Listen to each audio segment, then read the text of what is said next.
Money FM 89.3. Best of breakfast. Companies to watch. All right, it is time to welcome Delectable Dan. Happy Friday, Dan. Cool. Happy Friday. Really interesting ride. I'm trying to think of an hour word. Sorry, my brain is not working today. Yeah, still on a roll when it comes to describing Dan with letter Ds. Yes. Keep it going, Ryan. But welcome to Companies to Watch. That's a segment where we spotlight and stock you up with ideas of listed companies that will call for your attention.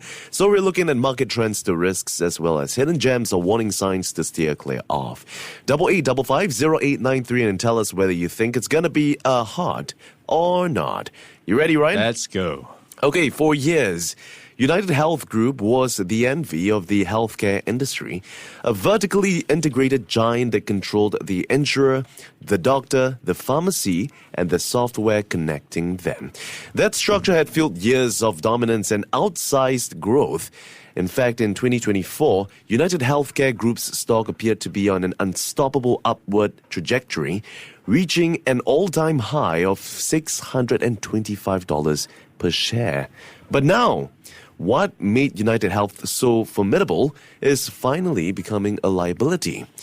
We're seeing medical costs surge, regulations tighten, and political scrutiny intensifying, and the very integration that once gave UnitedHealth an edge is making it vulnerable. So the stock is currently down more than 40% year to date, and it's last priced at, I believe, about $292. Was that right, Ryan? Yeah, you are looking at pretty much a big plunge with all the worries weighing on it. Yeah, so let's dive right into the heart of the story that is plummeting UnitedHealth Group's stock. So it comes after the troubled health insurance giant is facing a new damaging report by the UK's Guardian newspaper, claiming that it had made secret payments to nursing homes in order to cut costs.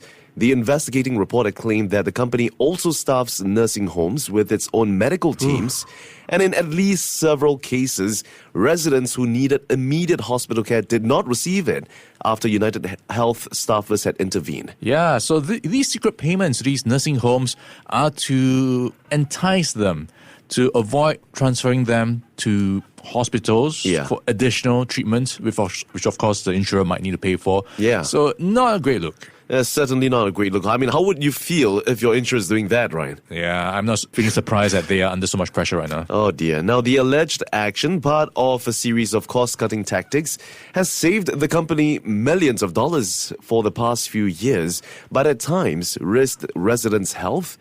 And that's according to the Guardian's report, citing an investigation. So the allegations add to the litany of negatives that have hurt UnitedHealth in the last several months. That's following a massive cyber attack at its Change Healthcare unit, reports of criminal and civil investigations into the company's practices, including one for Medicare fraud, and the abrupt departure of CEO Andrew Whitty last week.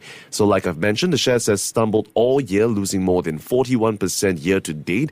And in response to these accusations, UnitedHealth has stepped up to say that the U.S. Department of Justice had investigated these allegations, interviewed witnesses, and obtained thousands of documents that demonstrated the significant factual inaccuracies of the allegations. Okay. So how do you weigh on both ends like this? Wrap it out for a moment. So you've got a company going through a couple of issues here. Yeah. It actually cut and then suspended its annual forecast. Yep. It's replaced its CEO. Now it's facing a criminal investigation for possible Medicare fraud. It is a lot to chew on.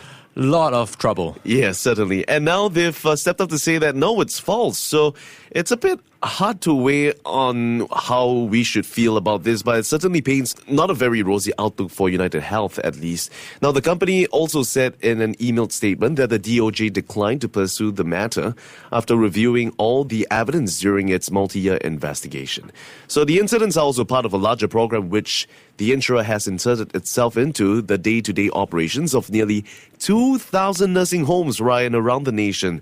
So one former UnitedHealth executive involved with the program had told The Guardian that you gain profitability by denying care, and when profitability suffers for the shareholders, that's when people get crazy and do things that are not appropriate. Doesn't sound good, huh? Nope. Separately, we're seeing HSBC downgrading the stock to reduce from hold and cut the price target to a street low of $270 as well. So if you look at it, I mean, there are a lot of issues surrounding UnitedHealth, and this one seemingly stable investment looks far from what it used to perform at the moment. It had seemingly survived the largest cyber attack in healthcare history, overcame the 2 years of elevated Medicare Advantage costs, and a headwind that plagued the entire insurance industry last year. But if we look at the challenges that it has faced, from surging medical costs, the killing of its insurance unit head, and the subsequent public backlash against the industry, it doesn't paint a very nice picture for them. In fact, the company is now counting on the experience of Stephen Hemsley, who returned as CEO to steer it through the current crisis.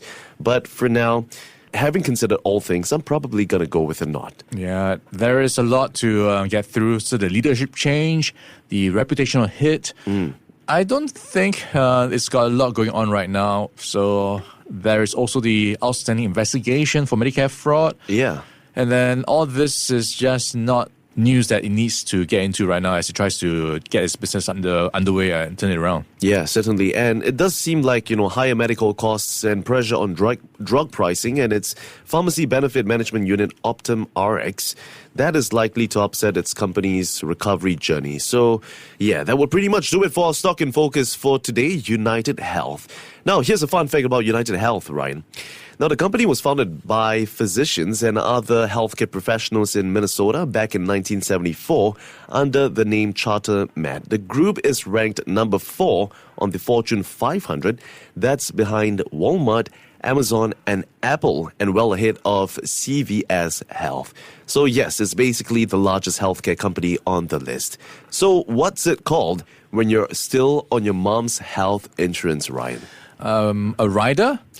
Your Mama Care. Ruthless Ryan. And that's all we have for UnitedHealth. Before acting on the information on Money FM, please consider if it's suitable for your own investment objectives, financial situation, and risk tolerance. To listen to more great interviews, download our podcasts at audio.sg or download the audio app. That's AWEDIO, audio at the App Store and Google Play.